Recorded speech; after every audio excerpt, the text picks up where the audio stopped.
Good morning, Planet Internet. Welcome to today's episode. I usually don't get a chance to edit much when I use this software, so to go straight to the lesson. Thank you for watching. I'm James Festini, Southern California real estate agent and sales trainer and coach.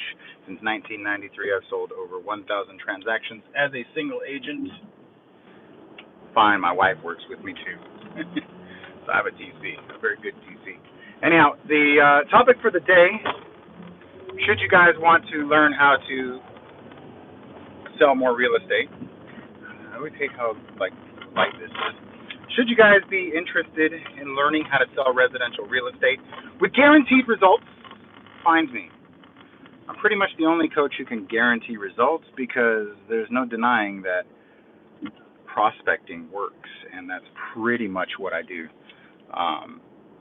So anyhow, I want to reach out to you today and talk about dealing with two chiefs.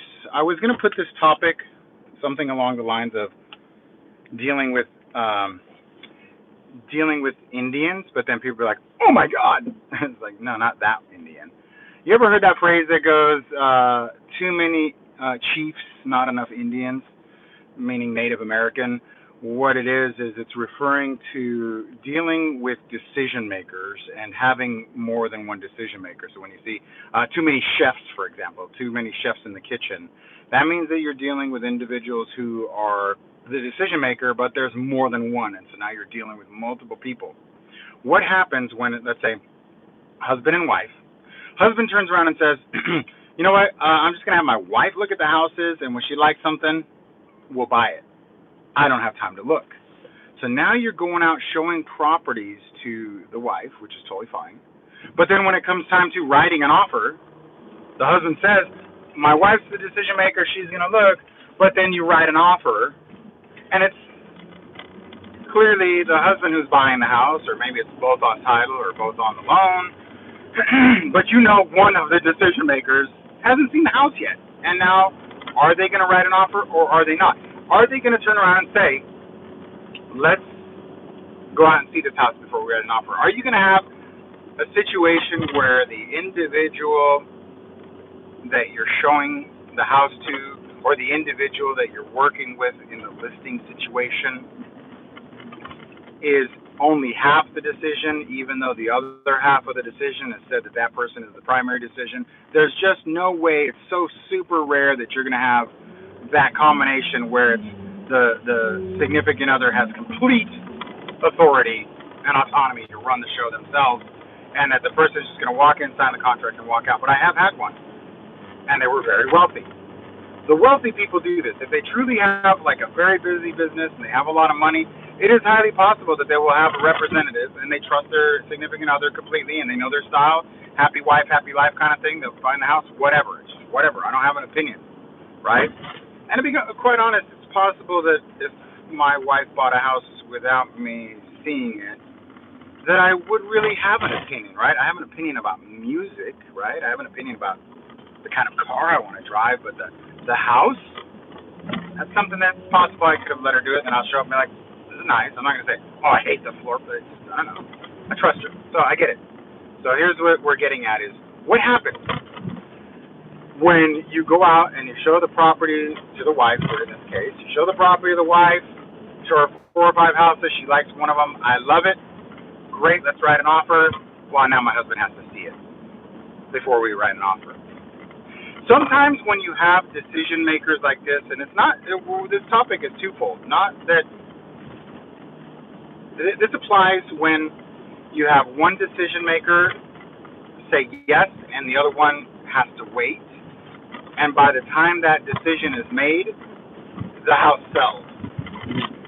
I believe that, unfortunately, you're going to have the purchaser, in this case, you're going to have the wife and the husband find the perfect house and have it sell out from under them because they waited. If you're dealing with people who say, well, if it's meant to be, then it'll happen, oh, I hate those. If it's meant to be, it will happen. Where if it's meant to be, we make it happen, right? They don't get emotionally attached to it because they've been let down somewhere. If you ever hear somebody say if it's meant to be, it will happen, Your script is, well, then it's clearly meant to be because I'm going to make it happen. Sign the contract, right? Put that pressure on you. If it's meant to be, it's going to happen. Well, if it's meant to be, it's up to me. I make it happen. Let's do this thing, right? I'm not leaving, Mr. and Mrs. Client, I'm not leaving this to chance. That's why you hired me. I'm going to make this happen. Do you like this house? Do you want this house? Great.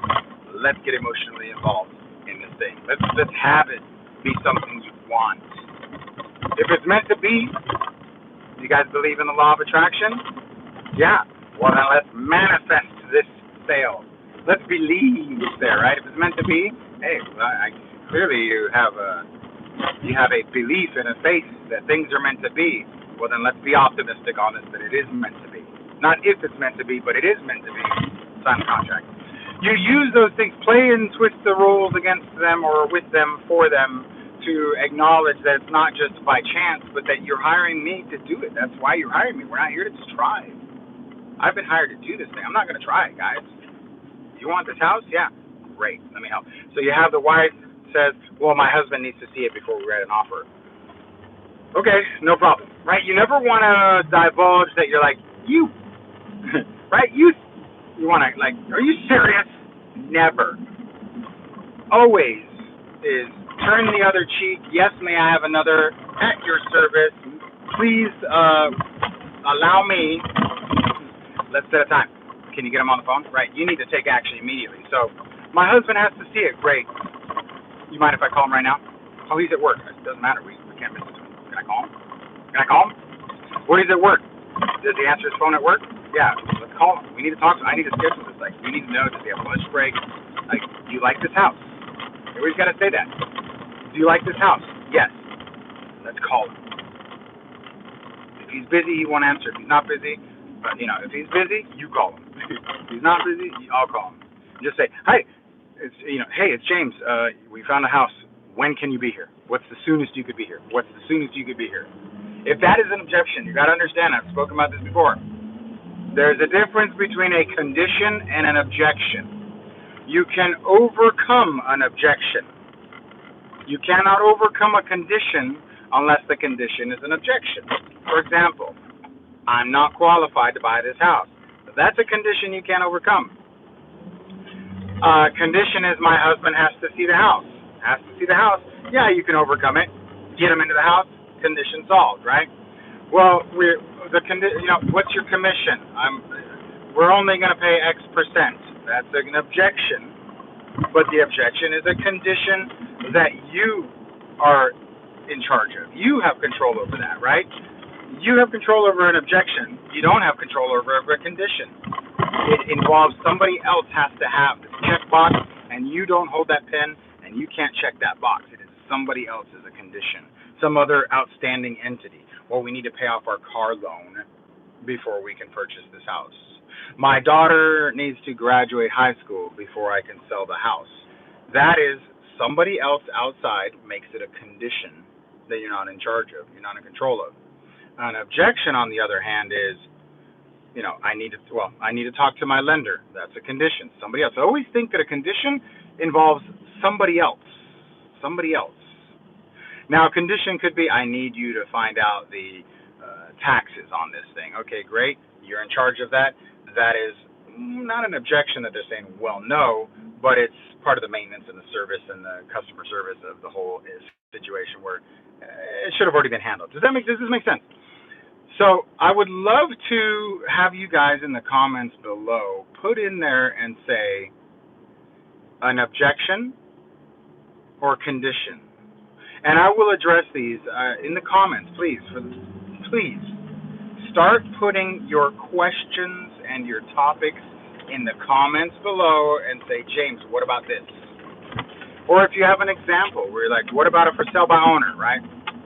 Here's my situation. Tell me your story. Let me address it. Let me make an episode out of these. I will put out a video a day if you put out a comment today. So all your questions answered from me if you just put it out there. I'm always putting out the content. I don't have a problem finding topics, but I would love to be able to answer your question within 24 hours with a video addressed especially to you. So please ask me, hey, James, what about this? For sale by owner says he has to have X amount of dollars before he walks out. Is that a condition or an objection? It's a combination. They can be both.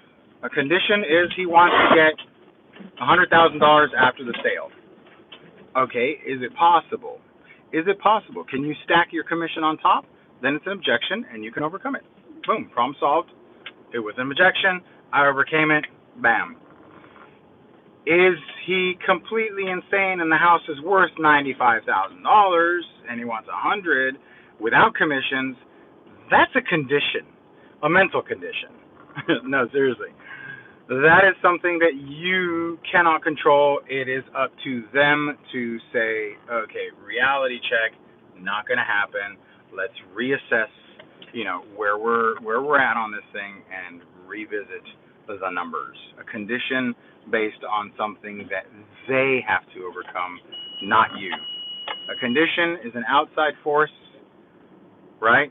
Think of weather conditions. You can't control the weather, so that makes it a condition. You can control, you can't control traffic conditions, but you can control the time that you leave.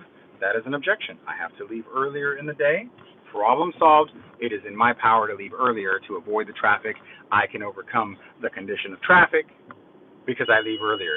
I can overcome the condition of weather because I wear a jacket or I wear shorts or I bring water. Does this make sense? I hope it does. It's a quick little video, but I wanted to give you guys some insight into when dealing with both parties, always comply with them. If they say I need to talk to my spouse, when can we talk to them? If it's not like right now, if they are like too reluctant, let them lose a place. Let them lose one or two perfect dream houses for them to find out, okay, and once in a while it'll backfire where they'll miss the dream house and they'll always be like, if only we could have got them. I mean, there's 2 or 3 houses I can think of, clients that I never was able to sell them a house because of the one that got away. And it was like, well, what about the guy, the sugar pine? I had a client who's a Peruvian. I'm Peruvian. And I just, even to this day, it's in 10 years, all I can hear is the sugar pine. Pero the sugar pine. That's the name of the street, Sugar Pine. I was like, please stop saying sugar pine. Sugar pine is sold. I told you to write an offer. You didn't listen. Let's find another sugar pine. Oh, the sugar pine. And then another elderly couple who found the perfect one. First and only time ever in my 28 years now have I ever shown a house that was in backup, right? That it's in pending, that it's in escrow, and clearly has a contract, but it's available for backup offers. Well, it's like having a dinner date with a perfect woman, but she's engaged, and this is really just like dinner. Like no chance. She's engaged. Same thing where they're like, oh, that house, and I knew when I was walking in, I'm like, I've never done this. Why have I never done this? Why would I show this on backup? Oh yeah, inventory's low and they really want to see it. And now here I am, and they're like, they're sitting on the couch. We love it. I'm like, don't fall in love. She's taken. She's engaged. Hello, she's pregnant. That's it. Like lockdown. You ain't going nowhere. What? And they eventually were just like, no, we're not gonna buy. But if you ever find one like that, give us a call. Oh, yeah, sure. Anyhow, if you guys are interested in finding out more coaching and training, find me, jamesfestini.com/training. I do offer one-on-one, hundreds of scripts, dialogues, marketing templates, email templates, all access to my marketing arsenal, all access to my brain that does all of these things. If you watch my real estate game, my video game, my marketing game, my social media game, my communication, my CRM, for sale by owners expires. If you know my game and you want to play, man, I'll show you all the pieces. We can play. Find me, jamesfestini.com. Get back to work.